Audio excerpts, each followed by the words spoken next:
ng pagkakataon, si Yahweh ay aking pupurihin.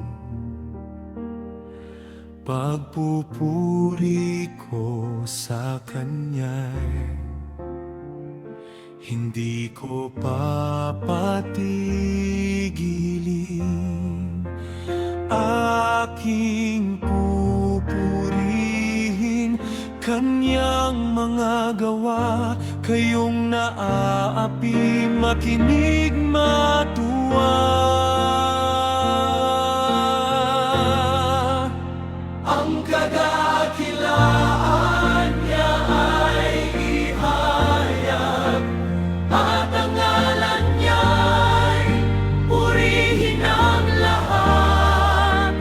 Ang aking dalangin dininig ng Diyos, inalis niya sa akin ang lahat kong takot.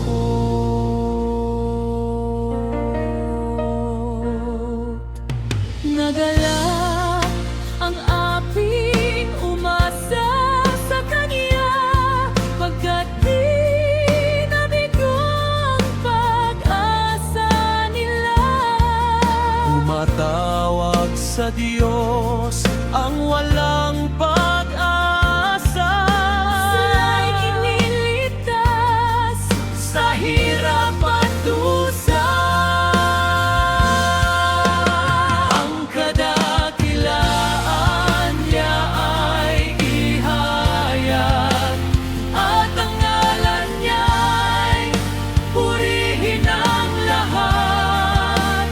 Ang aking dalangin dininig ng Diyos, inalis niya sa akin ang lahat kong takot.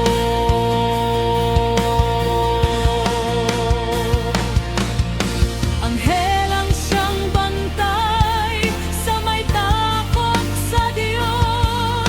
Sa mga panganib, sila'y kinukuko.